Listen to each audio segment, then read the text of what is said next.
ঠিক আমরাও তার ব্যতিক্রম না। আমি আজকে আসছি উত্তরা দিয়াবাড়ি।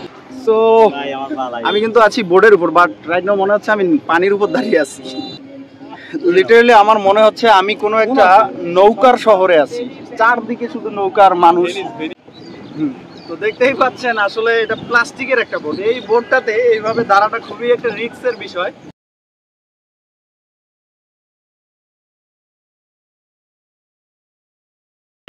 শুক্রবার মানেই বাংলাদেশে ঈদের দিন।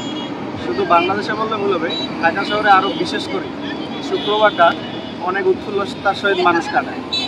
তো শুক্রবার দুপুরে দেখতে পাই আমরা রাস্তার ধারে সহ মানুষ নামাজ পড়ে, আর শুক্রবার বিকেলটায় বিশেষ করে এই দিয়াবাড়ি, উত্তরা দিয়াবাড়ি সহ ঢাকার বিভিন্ন পর্যটন স্থানে মানুষের ঢল নামে, কারণ শুক্রবারটা থেকে ছুটির দিন। ঠিক আমরাও তার ব্যতিক্রম না। আমি আজকে আসছি উত্তরা দিয়াবাড়ি, আর এই পুরো ভিডিও জুড়ে আমার সাথে আছে আমার friend mister Rocky and my roommate mister Akash. Say hi to my viewers. So ভিডিওটি মিস করবেন না, আজকের এই ভিডিওটি খুবই অ্যামেজিং হতে যাচ্ছে। বাসা থেকে বের হয়ে সোজা একটা রিক্সা নিয়ে যাচ্ছি উত্তরা দিয়াবাড়ি। আমি যেখানে থাকি সেখান থেকে প্রায় 40 টাকা ভাড়া। তো দিয়াবাড়ির দিকে যেতে যেতে ভিডিওটা নিচ্ছি। রাস্তায় যেতে যেতে দেখতেছি এখানে কারের একটা বিশাল চাকা বিক্রির বাজার। এখানে সব কারের চাকা বিক্রি করে। আর এইদিকে হচ্ছে রূপায়ণ সিটি, আর আমরা যাচ্ছি রিক্সাতে করে। বৃষ্টি আসবে এমন একটা ভাব, 2-1 ফোঁটা করে বৃষ্টিও পড়তেছে। আমরা মোটামুটি 10 মিনিট রিক্সাতে আসি, এখন পর্যন্ত পৌঁছায়নি। রাস্তার দুই ধারে দেখেন ফুলগুলো, কৃষ্ণচূড়া ফুল, এগুলো অনেক জোস ভাবে উঠছে।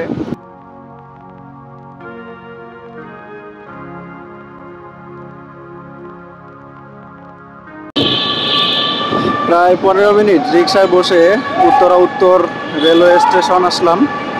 তো এখান থেকে আমাদেরকে আরও মনে হয় প্রায় 10 মিনিট জার্নি করতে হবে রিক্সায়। আর জার্নি করার পর আমরা পৌঁছে যাবো ইনশাআল্লাহ দিয়াবাড়িতে।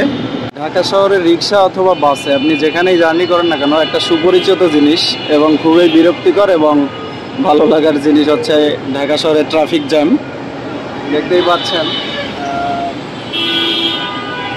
প্রচুর ট্রাফিকে আটকে আছি। ঢাকা শহরে এটা মোস্ট প্রবাবলি একটা সমস্যা। সরকারের উচিত এই বিষয়টা দৃষ্টিভঙ্গিতে আনা এবং এর ফলশ্রুতিতে কাজ করা। জিনিস জেনে আপনারা অবাক হবেন, ঢাকা শহরের এই রিক্সাগুলো কিন্তু সরাসরি আমেরিকার টেসলা থেকে আনা। আরে কেনা কে চাতে হো? তো তাদেরকে বর্তমানে ঢাকার টেসলা বলে, টেসলার অটোরিক্সা বলে চালিয়ে দিচ্ছে সবাই। এখানে পেয়ে যাবেন প্রিয় মানুষের জন্য ভালোবাসা, গোলাপ। তো আমার প্রিয় মানুষ নাই, যার কারণে আমি নিলাম না, থাকলে অবশ্যই নিতাম। তো এবার একটু সামনে যাওয়া যাক, দেখি কি আছে সামনে। মেইন রোড থেকে একটু নিচে নামলেই এখানে বসার জন্য বিভিন্ন প্লেসমেন্ট পেয়ে যাবেন। আর বাম দিক থাকছে শিশুদের খেলার জায়গা। অলরেডি দেখতেই পাচ্ছেন নৌকা জাম করছে। পাশাপাশি এখানে একটা স্লিপিং রোড আছে, যে রোডটাতে আপনার স্লিপ করতে করতে বাচ্চারা নামে। আর একটু সামনেই আছে নৌকা রাইড করা যায়। তো নৌকা রাইডের ওখানে আমরা যাব এবার, নৌকা রাইড করবো এবার ইনশাল্লাহ। নৌকা রাইড করার জন্য তো আমাদেরকে নদীতে নামতেই হবে। নদীতে নামার আগে এখানে সুন্দরভাবে আমাদেরকে স্বাগতম জানিয়ে দিল। এবার একটু নিচে গিয়ে দেখবো আসলে কীরকম চার্জ করে, আর হচ্ছে কত দূর যাওয়া যায়, কত দূর ঘোরা যায়। তো নৌকা রাইড করার আগে আপনাকে টিকিট সংগ্রহ করতে হবে। টিকিট সংগ্রহ করার জন্য ছোট্ট করে একটা টিকিট কাউন্টার পেয়ে যাচ্ছেন। এবার আমরা এখানে টিকিট সংগ্রহ করব আর তারপর নৌকায় উঠবো, ঠিক যেভাবে এখন চালাচ্ছে। টিকিটটা নিয়ে নিলাম, 4 জন চলা যাবে একটা নৌকাতে। আর 20 মিনিটের জন্য 200 টাকা এখানে চার্জ করে। তো টিকিটটাও হাতে পেয়ে গেলাম। এবার আমরা এই 4 জন একটা নৌকা রাইড করব। তো নৌকা রাইড করার জন্য আমরা নিচে নামছি, আর সামনেই দেখতে পাচ্ছি নৌকা।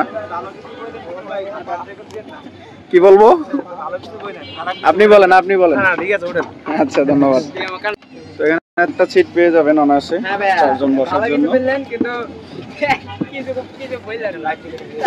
আচ্ছা, এখানে আবার সাথে লাইফ জ্যাকেটও দিয়ে দিল। যদি কেউ সাঁতার না পারে সেক্ষেত্রে লাইফ জ্যাকেট অনেকটা সেফ করবে আপনাকে। আর অলরেডি আমার ফ্রেন্ড চড়ছে, আর হেয়ার ইজ অ্যানাদার ব্লগার। ভাই উঠেন, তাড়াতাড়ি উঠেন। হ্যাঁ, মানুষ রাইড করতেছে আর আমরা এখনো শুরুই করি নাই। স্টার্ট করবো এখনই। আশা করি মোবাইলটা যেন আমার পানিতে পড়ে না যায়। ঘুরে কেমনে? ও আচ্ছা আচ্ছা, আমি তো অনেকক্ষণ দেখিই নাই। তো আমার ড্রাইভার ভাই যেটা বোর্ডের ক্যাপ্টেন হিসাবে আছে রাইট নাও, তো উনি এখানে কিন্তু ভালো একটা ক্যাপ্টেন্সি করা শেখার জন্য একটা ভালো জিনিস। এখানে আসলে অবশ্যই ক্যাপ্টেন্সি করা শিখতে পারবেন বোটের, বিশেষ করে বোটের। উইদাউট বোর্ড অন্য কিছুর ক্যাপ্টেন্সি করতে পারবেন না। তো আমি এখানে যেটা দেখতে পাচ্ছি আসলে নদীর উপরে থাকার যে একটা ফিল, ঢাকার ভিতরে বিশেষ করে মেইন ঢাকার দিকে এরকম কোনো নদী পাওয়া যায় না।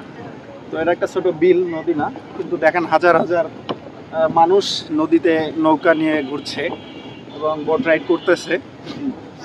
এখানে মিনিমাম 50টা বোট অলরেডি আছেই। দৃশ্যগুলো ভালোভাবে উপভোগ করবেন, আমি যেমন উপভোগ করছি। আর এখান থেকে মেট্রো রেল দেখা যাচ্ছে, সামনে দিয়ে মেট্রো রেল যাচ্ছে। মেট্রো রেলও যাচ্ছে এই সময়, খুবই ভালো লাগতেছে ভিউটা দেখতে। তো নদী থেকে আসলে মেট্রো রেল, জোস একটা ভিউ।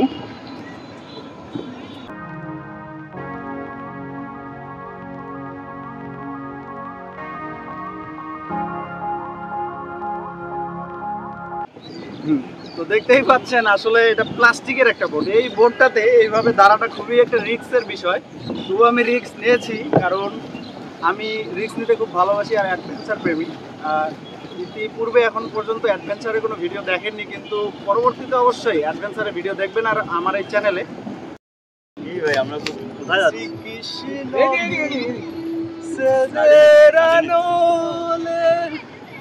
তো গাইস, আমি বর্তমান যে রিস্কটা নিয়েছি মনে হচ্ছে পরেই যাব, কিন্তু পড়তেছি না। আর এই বোটটা হচ্ছে বিশেষ করে প্লাস্টিকের, যার কারণে বেশি একটা ভয় হচ্ছে। সো আমি কিন্তু আছি বোর্ডের উপর, বাট রাইট নাও মনে হচ্ছে আমি পানির উপর দাঁড়িয়ে আছি।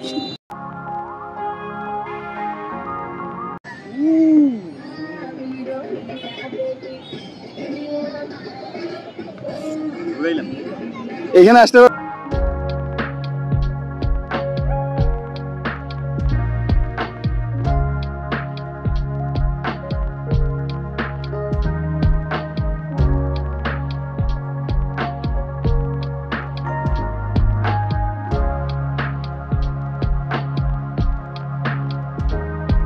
আপনারা যারা ঢাকা এবং ঢাকার আশেপাশে থাকেন তারা অবশ্যই চাইলে এই উত্তরা দিয়াবাড়িতে আসতে পারেন, খুব সুন্দর একটা বিকেল কাটানোর জন্য। যেমনটা দেখতেই পাচ্ছেন নদীর উপরে আমি প্রাকৃতিক একটা ভাইব নিচ্ছি।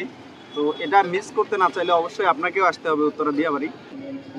লিটারালি আমার মনে হচ্ছে আমি কোনো একটা নৌকার শহরে আছি, চারদিকে শুধু নৌকার মানুষ।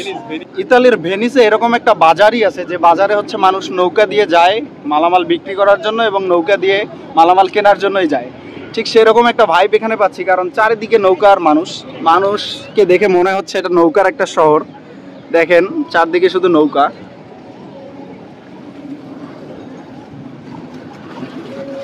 আর নদীর ঠিক মাঝখানে একটা ছোট স্টল দেখা যাচ্ছে, জানি না এটা কিসের জন্য, বাট আমার মনে হয় এটা এখন পরেই থাকে, কেউ এটা ইউজ করে না। সম্ভবত মাছ ধরার জন্য এই স্টলটা এখানে।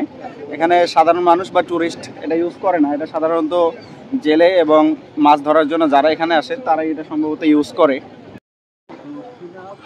আর বিল থেকে ঠিক মাঝখানে, বিলের মাঝখানে যখন আপনি থাকবেন তখন দুই ধারে একটা প্রাকৃতিক সৌন্দর্য দেখতে পারবেন। আর হচ্ছে প্রাকৃতিক সৌন্দর্যের পাশাপাশি এখানে হচ্ছে মানুষের তৈরি যে পার্কগুলো, ছোট ছোট পার্কগুলো রাস্তার বা বিলের দুই ধারেই আপনারা দেখতে পারবেন। আর সেখানে মানুষ অবশ্যই আড্ডা দিচ্ছে যার যার মতে। আর সাথে থাকছে স্ট্রিট ফুড, ফুচকা এবং ঝালমুড়ি। তো প্রায় 20 মিনিট নৌকা রাইড করার পর আমরা আবার ব্যাক আসলাম নৌকা স্টেশনে। এবার নৌকা থেকে নামবো, তার আগে নৌকাটা জমা দিতে হবে। তো একদম শেষ মাথায় এসে গেছি আমরা নৌকা রাইড শেষে। আবার দিয়াবাড়ির উপরে ঘুরবো এখন।